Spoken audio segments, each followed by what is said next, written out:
Ikaw ba, Liza, do you see ba? Siguro in the future kahit medyo young pa tayo ngayon. You're scaring me.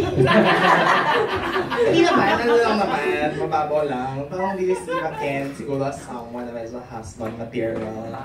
Husband material?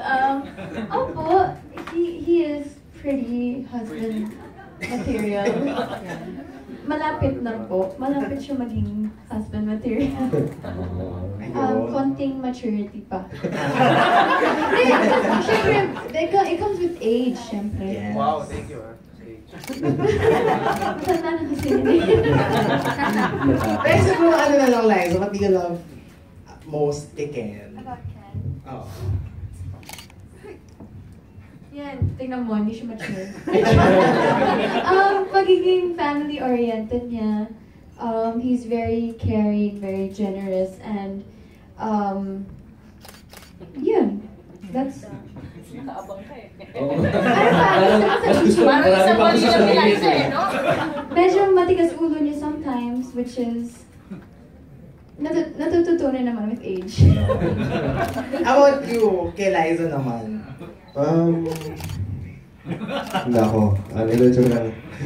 What's your question again? Sorry. What do you love most about Liza? Pwede siyang asawa ng Well, magaling magluto. Ayan.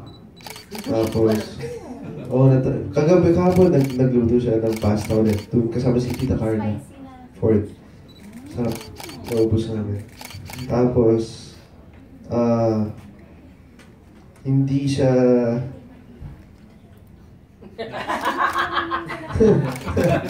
They will see in the film.